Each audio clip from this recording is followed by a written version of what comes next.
Bismillahirrahmanirrahim. Assalamualaikum warahmatullahi wabarakatuh. Sahabat semua, saya Refki Maraktiva dari Bandung. Pada kesempatan ini adalah kesempatan untuk perkenalan satu channel yang digagas oleh teman-teman semua untuk membicarakan sesuatu yang sedang yang sedang banyak diperbincangkan publik. Tapi kita akan membahas ini dari sisi yang mungkin agak sedikit berbeda. Maka dari itu kita menyebutnya channel ini sebagai Hambur Odol. Apa itu channel Hambur Odol? Hambur Odol itu terminologi dari percakapan sehari-hari bahasa Sunda. Yaitu kadang-kadang membicarakan sesuatu yang teu pararuguh itu tidak terlalu jelas apa yang diobrolkan gitu ya. Yang penting rame dan mengisi waktu untuk menghangatkan antara satu pihak dan pihak yang diajak berbicara, kemudian menghabiskan waktu bersama-sama membicarakan sesuatu yang kadang-kadang perlu dibahas dan ternyata mempunyai sisi serius, tapi kadang-kadang juga buang-buang waktu sebetulnya. Nah, inilah Hambur Odol.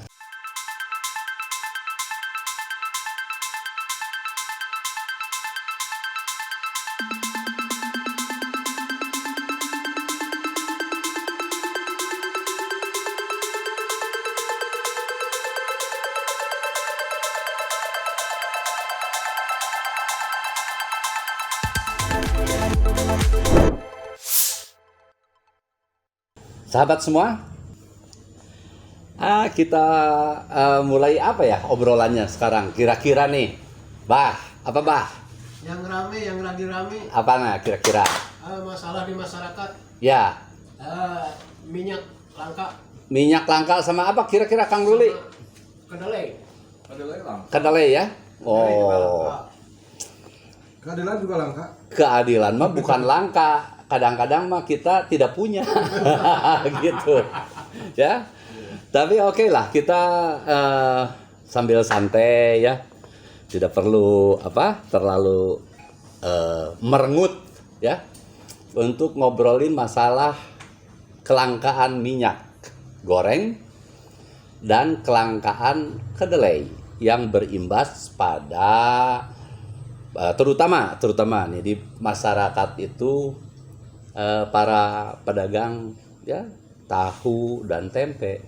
Imbasnya lebih jauh adalah kepada para penikmat konsumen tahu dan tempe. Sekalipun sebetulnya tahu dan tempe itu juga kadang-kadang ya suka menjadi konotasi teu pararuguh ya, tidak terlalu menyenangkan gitu. Iya. Kenapa? Karena suka dikaitkan dengan mentalitas ya orang, terutama tudingan lah dari beberapa pihak dari luar negeri gitu, bahwa didinya mah kalian mah mentalitas tempe gitu kan. Padahal ya sebetulnya tempe begitu vital ya. Kita mulai dengan obrolan tentang kelangkaan minyak goreng. Sebetulnya kan sangat disayangkan karena terus terang saja ya, ada satu kesempatan saya berjalan-jalan ke Pekanbaru. Itu mau jalan-jalan ke satu kawasan Pertamina Zamrud ya, di Siak, di dekat Siak itu. Nah, untuk mencapai dari Pekanbaru ke Pertamina Zamrud itu diperlukan waktu hampir 3-4 jam menggunakan jalan darat dan masuk ke wilayah yang sepanjang atau sejauh mata memandang hanya terlihat tanaman kelapa sawit saja semua gitu ya. Iya, jadi artinya bahwa pada saat itu saya berpikir Indonesia sangat akan berkecukupan dengan minyak goreng. Jadi saya tidak pernah terpikir dengan situasi yang sekarang sebetulnya. Kenapa bisa langka, ya kan? Nah, aneh. Aneh tapi ternyata ya nyata sekarang ini. Dan membuat kita sebetulnya berhak untuk malu, ya, kalau saja kita dan juga pemerintah yang mengatur regulasi semua masih memiliki rasa malu. Gitu. Tapi sayangnya kan kadang-kadang seolah-olah bahwa yang mengurus negara kita ini ya sampai minyak goreng langka dan ibu-ibu, ada wanita hamil, ada yang ibu-ibu tua gendong anak berdesak-desakan, ada yang sampai jatuh, ya, ditonton oleh seluruh dunia karena sekarang media begitu mudah diakses, ya. Apakah kita tidak malu? Ya, berlangsung terus, sambil berlangsung tiba-tiba saja ada satu berita, ya, melalui mass media, melalui media sosial juga, ada yang nimbun. Jadi gimana ini teh? Mau diurus bagaimana? Ya kan? Di satu sisi, ya, penimbun begitu leluasa menimbun minyak goreng dengan segala macam alasannya. Alasan inilah, alasan itulah, waktu beli saat itu begitu. Tapi kenyataannya mereka menimbun minyak goreng. Apakah dengan cara menimbun minyak goreng kemudian kita bisa memberikan penilaian bahwa para pengusaha ini mempunyai social responsibility, ya kan? Ya, jadi kepedulian sosial terhadap masyarakat, ya. Tapi ya mungkin memang rumusnya pengusaha, ya. Dan kadang-kadang juga masyarakat akhirnya menilai bahwa pemerintah juga kadang-kadang bermetamorfosis menjadi pengusaha juga. Sehingga apa? Sehingga kadang-kadang rasa belas kasihan kepada rakyat kecil terabaikan atau terlupakan. Terlupakan atau mereka melupakan, ya. Dan mereka kadang-kadang tidak memberikan pernyataan-pernyataan yang bisa memberikan harapan yang cukup baik untuk masyarakat sehingga kelangkaan minyak goreng ini bisa segera diatasi, ya. Kita beralih ke tempe tahu yang bahan dasarnya kedelai. Indonesia itu dulu waktu saya SMP dikenal sebagai negara agraris, ya. Negara agraris artinya negara yang secara mayoritas masyarakatnya itu bertani. Dan kalau masyarakat bertani secara mayoritas, mereka melakukan pertanian yang ditujukan untuk mencukupi kebutuhan pangan masyarakat Indonesia, ya. Tapi apa hendak dikata?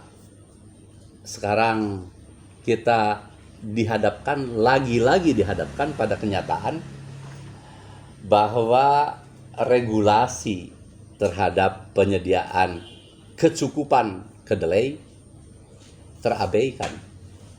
Yang jadi korban siapa? Yang jadi korban adalah rakyat, ya. Masyarakat lagi, ya. Tidak tahulah kalau pejabat-pejabat itu sekarang sudah lupa sama tahu dan tempe mungkin, ya. Tapi saya rasa sekalipun mereka melupakan tahu dan tempe dan mampu membeli makanan yang jauh lebih dalam konteks, ya, harga, ya kan, jauh lebih mahal, mungkin jauh lebih berkualitas, ya. Tapi kan mereka juga harus mendengar suara rakyat bahwa sekarang, dan acap kali sebetulnya, kedelai itu langka. Kenapa bisa langka? Impor. Karena impor. Betul, Kang Ruli, karena impor. Jadi kita negara agraris yang begitu terkenal banyak melakukan importasi ya. Apalagi importasi pangan. Luar biasa. Negara agraris tapi melakukan importasi pangan. Jadi kalau diobrolkan terus akhirnya apa? Hambur odol ya kan? Karena apa? Kadang-kadang rakyat ya, kemudian orang-orang yang peduli pada kesusahan yang dialami oleh rakyat, kemudian menyampaikan di dalam media-media ya seperti yang sekarang ini ya kan, media sosial gitu.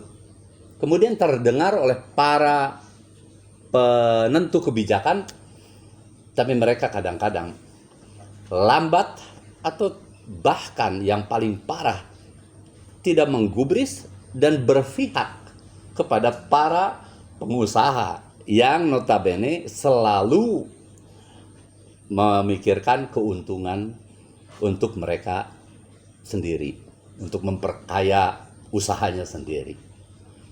Tapi bagaimanapun kita harus ngobrol, ya kan? Bagaimanapun lah. Kalau tidak diobrolkan, tidak ada suara dari masyarakat, tidak ada suara dari pihak-pihak yang lain seperti kita. Ya mungkin ngahep-hep. Ngahep-hep itu di dalam bahasa Sunda, ya di dalam bahasa Sunda itu terminologi ngahep-hep itu adalah diam aja, pura-pura tidak tahu gitu. Tapi padahal sebetulnya tahu, ya. Yang jelas kenapa ada impor kan? Ya. Kan katanya Indonesia itu tanah surga, tapi impor aja kenapa? Jadi gini, Bah. Impor itu ada, ya kan? Karena ya saya juga pengusaha, ya kan? Pengusaha, di situ ada bea yang muncul, ya kan? Dan ada kadang-kadang dari bea yang muncul itu ada para makhluk busuk, ya, yang bermain apa? Yang bermain di area itu, di area bea. Gitu. Diperkecil kadang-kadang, sesana dibagi-bagi gitu ya. Jadi kalau toh harus nanam sendiri, bea-bea itu hilang.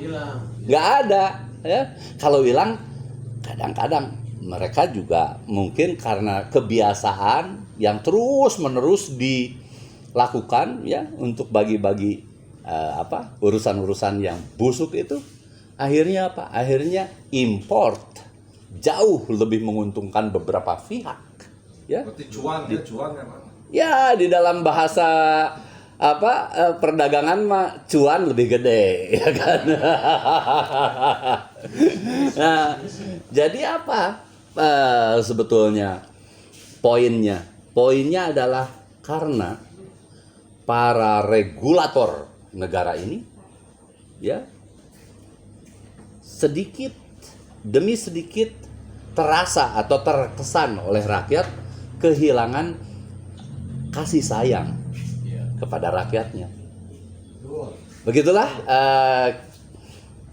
kupasan tentang kelangkaan minyak goreng dan tentang kelangkaan kedelai di acara kita Hambur Odol. Nah, saksikan untuk obrolan selanjutnya di episode selanjutnya. Wassalamualaikum warahmatullahi wabarakatuh.